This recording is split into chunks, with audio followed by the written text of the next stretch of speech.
तो सबसे पहले तो शुरुआती नियम जो 11 नियम दे रखे हैं, दृढ़ता से उनका पालन, दृढ़ता से। फिर सतनाम के 34 नियम, दृढ़ता से पालन। ऐसा नहीं कि गुरुदेव ने तो सतनाम के नियमों में मना कर रखा कि भगत ने अपनी पूजा नहीं करवानी, भगत ने अपने गले में माला नहीं डलवानी, ना किसी के गले में डालनी। और गुरुदेव भगवान के दोनों सुपुत्र मनोज और वीरेंद्र, जब उन्होंने जाटों की धर्मशाला बनवाई तो वो जाट समाज के उसके भाई, वो उसका भाईचारा, और उनके गले में मालाएं डाल रहा है, सर पे उनके पगड़ियां पहना रहा है, और वो खुशी खुशी पहन रहे हैं। तो अभी तक तो ढंग से वो 11 नियम सतगुरु का परिवार ही नहीं निभा पाया। अर्थात अभी तक तो गुरु का परिवार प्रथम नाम के योग्य भी नहीं है, प्रथम नाम के। तुम कहां से इन लोगों से फर्जी सार शब्द लेके लुट रहे हो पाठ के नाम पर? सतनाम तो बहुत दूर की कोडी है, अभी तक तो प्रथम नाम के योग्य नहीं। और फिर सतनाम के 34 नियम। अरे प्रथम नाम में जो नियम है, गुरुदेव ने कह रखा कि बच्चों हमने मोबाइल में भी वीडियो गेम नहीं देखने, और गुरु के परिवार ने बना दिया बैडमिंटन का स्टेडियम। लो गुरुजी, तुम तो खेलने की बात कर रहे हो, हम तो लोगों के खेलने के लिए स्टेडियम बना रहे हैं। तो सोचिए इन लोगों की पूंछ पकड़ का आप जी कैसे भवसागर से पार हो जाओगे? भैया ये पुच्छड़ तो सतगुरु का पकड़ना पड़ेगा, सतगुरु का। ये तत्व ज्ञान रूपी पुच्छड़ जो सतगुरु ने दे दिया, मजबूत रस्सा, इसको पकड़ना पड़ेगा। और संगत ने पकड़ रखी है भेड़ की पूंछ। भेड़ की पूंछ यानी कोऑर्डिनेटरों की पूंछ, गुरु जी के परिवार की पूंछ। वो तो दरिया में ले डूबेगी, आज नहीं तो कल। और फिर सारनाम, वो सारनाम मिलने के तो बाद में भाई और बहनों बिल्कुल जीवित मरना, जीवित। वो नाम तो परमेश्वर उस समय दया करेंगे जब ये आत्मा बिल्कुल जीवित मर जाएगी। कोई इच्छा नहीं, कोई डिमांड नहीं, मुंह से शब्द भी नहीं निकलेगा, शब्द भी। दिन गिनेगा उंगलियों पर, हे सतगुरु कब आओगे, हे परमात्मा कब दर्श दोगे, हे परमेश्वर कब ले जाओगे, कब दया करोगे। वो तो उस समय परमात्मा दया करेगा जब सरसों की फड़ी की तरह और भगत बिल्कुल झुक जाएगा, झुक जाएगा। और अभी ये जिन जिन को सारनाम मिल गया इन आश्रमों में, अरे पहले तो झुके हुए थे थोड़े बहुत, सतनाम तक तो ये लोग झुके हुए थे, और सारनाम मिलने के बाद तो बिल्कुल ऐसे हो गए क्रिसमस के पेड़ की तरह, बिल्कुल ऐसे बबूल के पेड़ बन के खड़े हो गए। सतनाम तक थोड़ी बहुत मर्यादा थी, और जैसे इन्होंने फर्जी सारनाम लिया इन आश्रमों में, सारे के सारे उस्ताद बन गए। तो बस मिल गया हमें जो मिलना था, सारनाम ही तो चाहिए था, बस मिल गया हमें, अब भाड़ में जाओ, कुछ नहीं।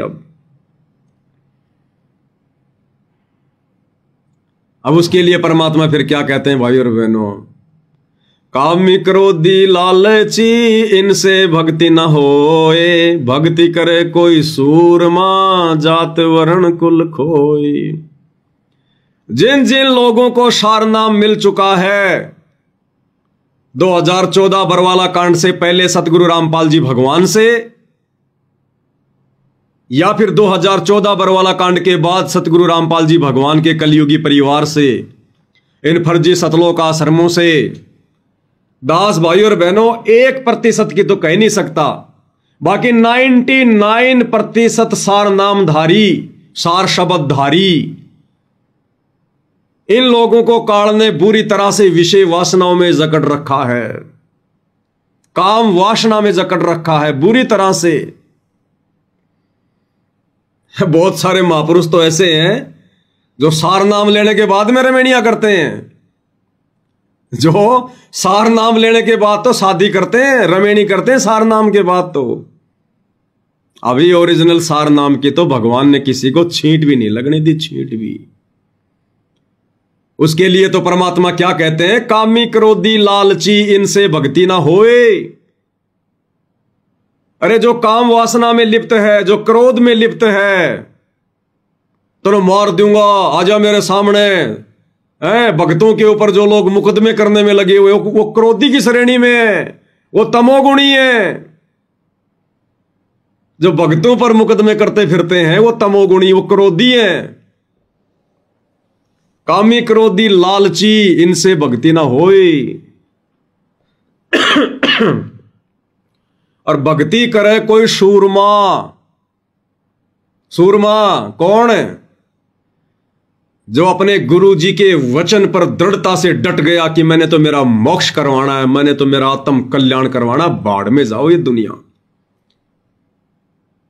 वो माता बहनें बिल्कुल दृढ़ता से स्थिर हो जाएंगी कि मैं कोई बच्चे पैदा करने की मशीन नहीं हूं।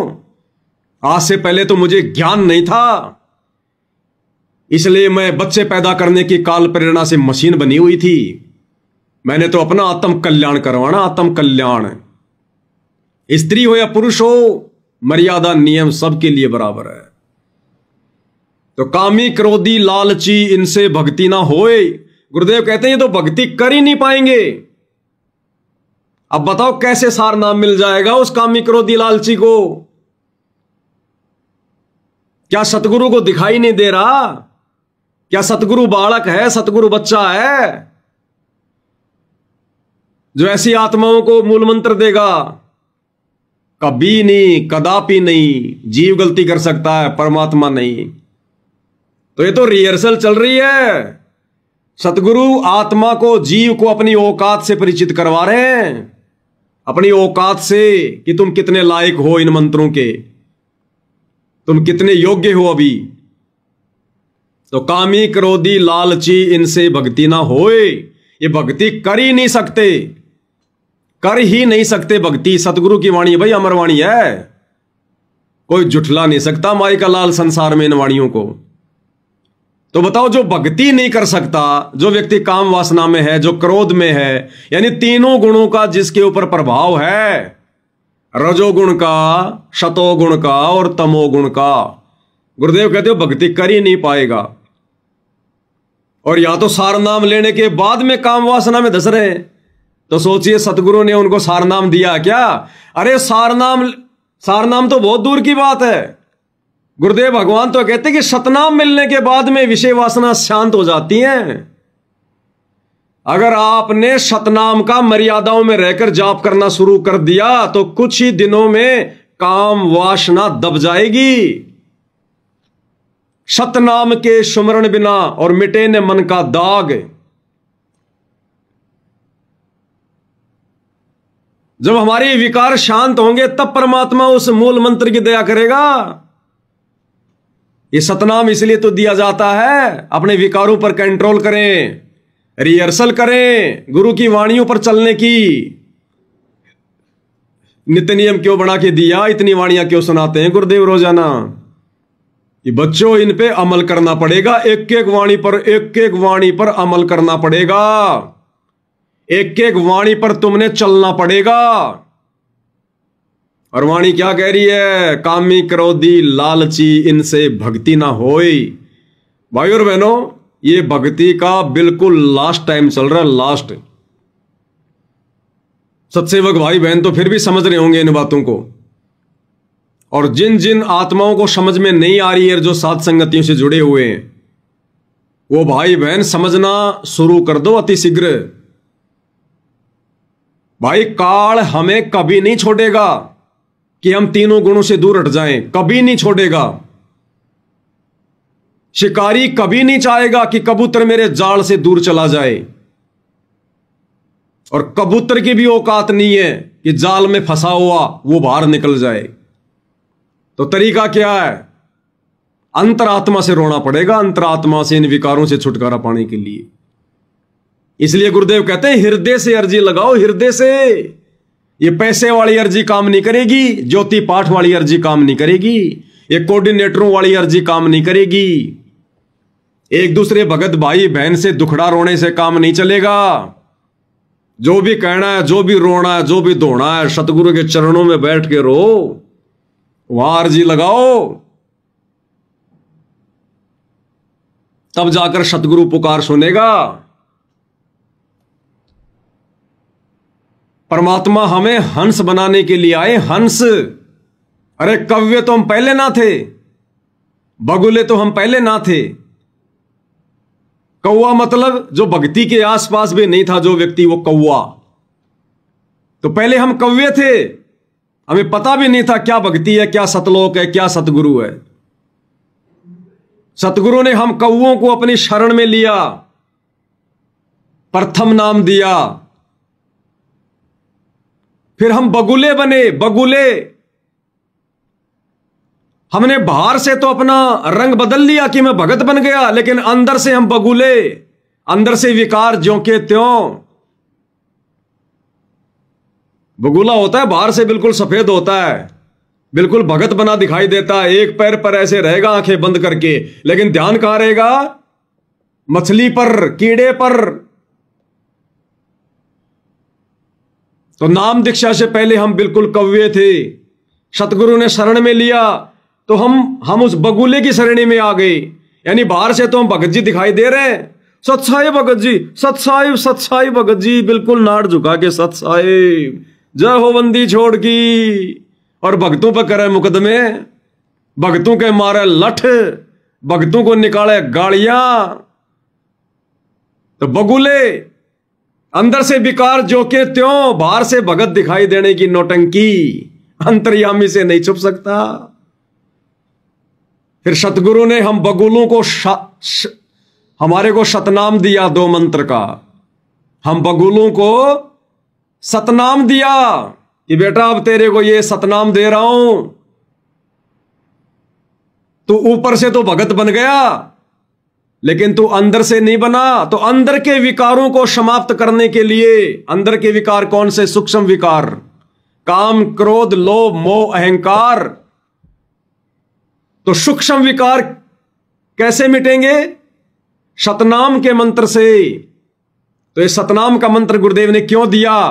हमारे अंदर के सूक्ष्म शरीर वाले विकारों को मिटाने के लिए कि बेटा बाहर से तो तू सफेद हो गया, बगुला बन गया, तू भगत बन गया बाहर से, तो अब तू सतनाम का जाप कर, और जो मर्यादा बता दी उन मर्यादाओं में रहकर जाप कर।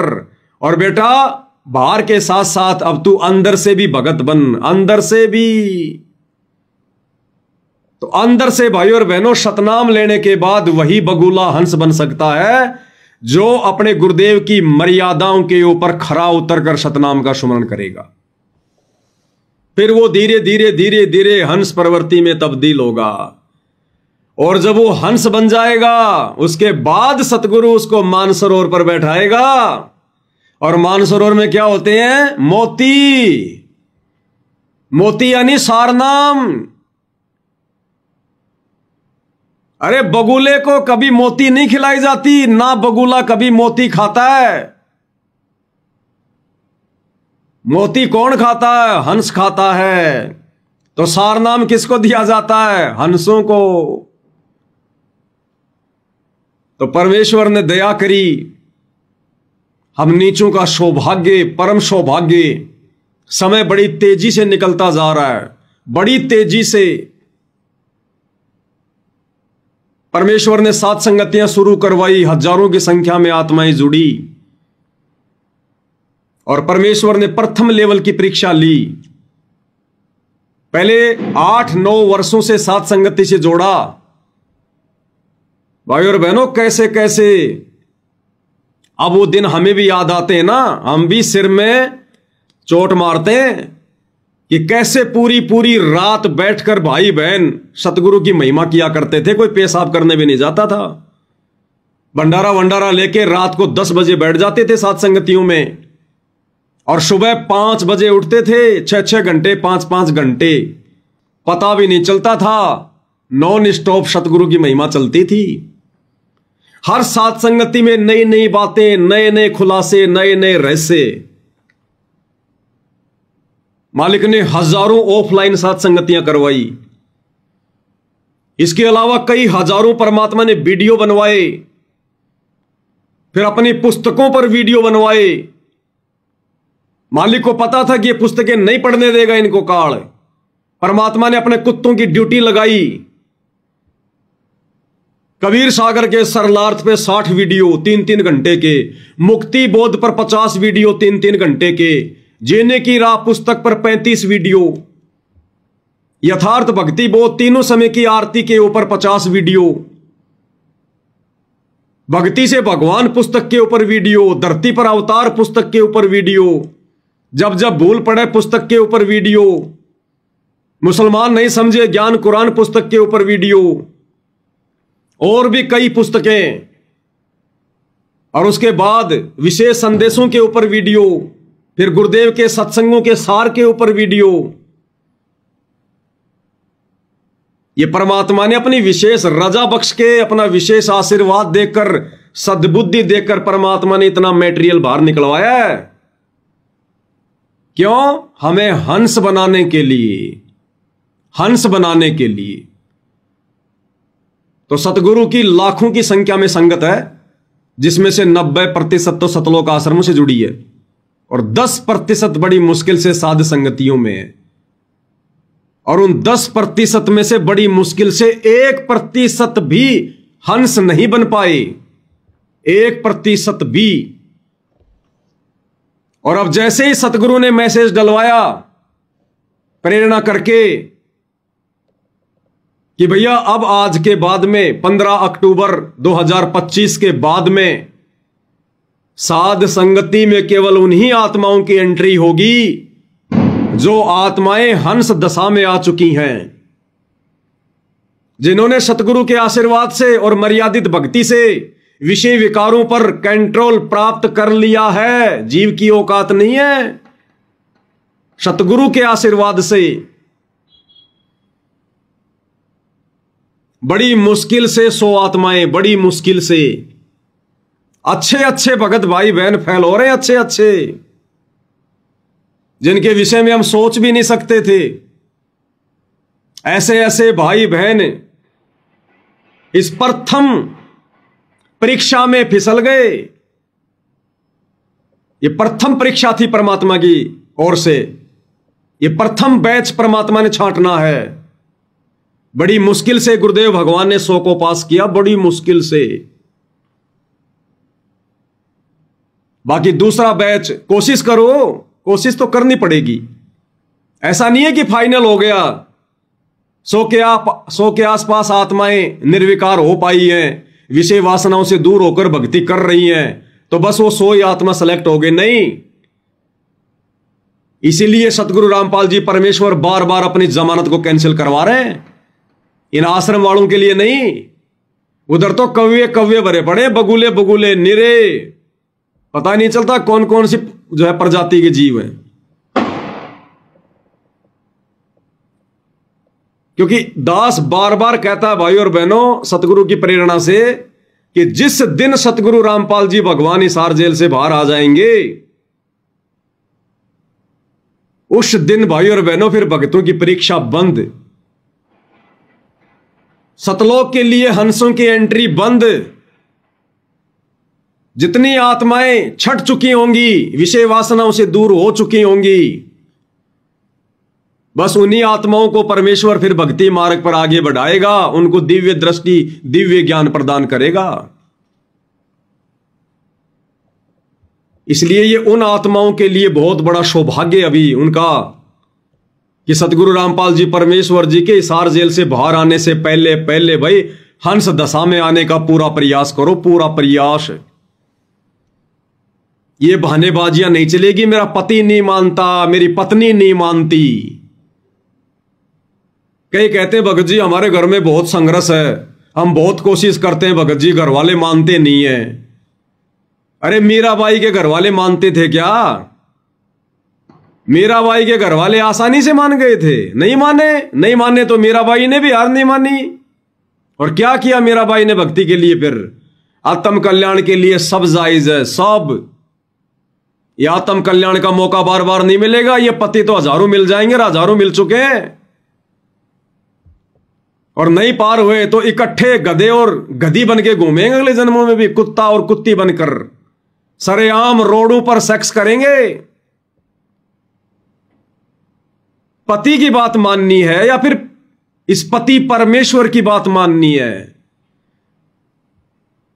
अरे गुरुदेव क्या कहते हैं बार बार कि बच्चों, आत्म कल्याण के मामले में ना अपने पति की सुननी, ना अपनी पत्नी की, ना माता पिता ने बेटा बेटी की, ना बेटा बेटी ने अपने मां बाप की। आत्म कल्याण और क्या है? सतगुरु की शरण में आना कोई आत्म कल्याण थोड़ी है, वो तो शुरुआत है भक्ति की। आत्म कल्याण की तरफ बढ़ेंगे तो डूंडा पटेगा, डूंडा, जोर लगेगा, जोर। इन विकारों में जो हमें काल ने जकड़ रखा है, इन विकारों से छूटने का प्रयत्न करना ही आत्म कल्याण की तरफ आगे बढ़ना है। इतना आसान नहीं है। गुरुदेव बार बार क्या कहते हैं, बच्चों ये त्रिकुटी पर जाना कोई बरवाड़े का बस अड्डा थोड़ी है जो रिक्शा पकड़ के तुम पहुंच जाओगे। और हमने जाना सतलोक, और सतलोक हम इन विषय विकारों में लिप्त होकर जा पाएंगे। अरे इन्हीं विषय विकारों के कारण तो परमात्मा ने काल और दुर्गा को नीचे पटका था, और हम भक्ति करते करते उन्हीं विषय विकारों में उलझे हुए। हमारी बुद्धि घास चरने गई क्या? यह तो हमने सबसे पहले छोड़ देना चाहिए था कि हे परमात्मा, यह सद्बुद्धि आपने उसी समय क्यों नहीं दी? ये मालिक, हमारी खोपड़ी में कौन सी वो गंदगी भरी हुई थी जो परमात्मा हमें समझ में नहीं आई। जिस दिन हमने सतगुरु से उपदेश लिया, थोड़ा बहुत तो ज्ञान सुना होगा, 2-4 तो सत्संग सुने होंगे, हमें उसी दिन समझ में आ जाना चाहिए था कि सृष्टि रचना में गुरुदेव ने सबसे बड़ी कमजोरी क्या बताई। किस बात से नाराज होकर परमात्मा ने काल और दुर्गा को अपने से 16 शंखकोश की दूरी पर भेजा? सिर्फ इसी विषय वासना वाली कमजोरी के कारण, काम वासना वाली कमजोरी के कारण। अन्यथा परमात्मा हमें सतलोक से नीचे नहीं पटकता। अगर ये काल और दुर्गा यदि ये गलती ना करते तो परमात्मा वही सतलोक के एक कोने में, जैसे अक्सर पुरुष को 7 संग ब्रह्मांड दे रखे हैं, वही रखता परमात्मा में। लेकिन ये गलती, विषय वासना वाली गलती, इसी के कारण परमात्मा ने दोनों को नीचे पटका और साथ में हम सबको। और हम वापस सतलोक जाने की सोच रहे हैं और उस कुकर्म में लिप्त हैं। भैया संघर्ष तो मीराबाई ने किया था, इसलिए आज उस बहन का नाम है। आज कोई भी माता बहन, चाहे सात संगति से जुड़ी हो, चाहे आश्रमों से जुड़ी हो, अगर ज्ञान हो गया, बात समझ में अगर आ गई, तो फिर वो बहानेबाजी नहीं कर सकती कि भगत जी बहुत संघर्ष है, घर वाले नहीं मानते हैं। ये मीराबाई का सत्संग परमात्मा ने क्या पकोड़े उतारने के लिए दिया था कि पकोड़े भी उतारते रहना और मीराबाई की कथा भी सुनते रहना? सत्संग में जाना मीरा ना छूटेरी, हाय चाहे जड़ के मरो संसार। मनोरंजन के लिए सुनाई थी गुरुदेव ने कथाएं। हमारे को नींद नहीं आ रही थी जो गुरु हमें लोरियां सुना रहा था कि बच्चा सो जा, ले मीरा का शब्द सुनाता हूं। इस दिन के लिए, हंस बनाने के लिए कि कल को अपने सतगुरु के आगे मत रोना, मत दौड़ना, संघर्ष कर, सतगुरु ने तुझे रास्ता दे दिया, चलना खुद पड़ेगा। मीराबाई का उदाहरण दे दिया। मीराबाई को क्या आसानी से भक्ति करने दी थी? पूरा समाज उसके खिलाफ हो गया था, देवर उसकी जान का दुश्मन बन गया था, मारने के उसको कई यत्न किए गए, जहर देकर, तलवार हाथ में लेकर, क्या क्या नहीं किया गया उस बहन के साथ में। लेकिन उसने हिम्मत नहीं आ रही, दृढ़ रही कि भक्ति नहीं छोड़ सकती, चाहे जड़ का मरो संसार। इस संसार में आते हैं सारे रिश्ते नाते, बेटा बेटी, माता पिता, पत्नी, भाई बंधु, रिश्तेदार, सब इस संसार में आते हैं, चाहे जड़ का मरो संसार। लेकिन हमारे अंदर इतनी हिम्मत ही नहीं है, हम दृढ़ होना ही नहीं चाहते। घर छोड़ के निकल गई थी वो बाई, घर छोड़ के, आज से 500 550 साल पहले। और किसी रिश्तेदार के घर पर नहीं गई थी, किसी भगत के घर पर नहीं गई, परमात्मा का नाम लेके निकल गई कि परमात्मा मालिक तेरे नाम पर निकल रही हूं, अगर मेरी कहीं बेइज्जती हुई तो तेरी बेइज्जती है। लेकिन थी अपने नियम धर्म पर, अपने कर्म पर। अगर जरा भी मर्यादाओं में उकचूक हो गई, जरा भी मन में दोष आ गया, सतगुरु कुछ भी मदद नहीं करेगा, कुछ भी सहायता नहीं करेगा। और आजकल तो घर छोड़ के भी जाने की जरूरत नहीं है, संघर्ष तो करो, थोड़ा हिम्मत तो करो। परमात्मा जानता हम कितनी हिम्मत कर सकते हैं, हमारे अंदर कितना क्या ब्योत है।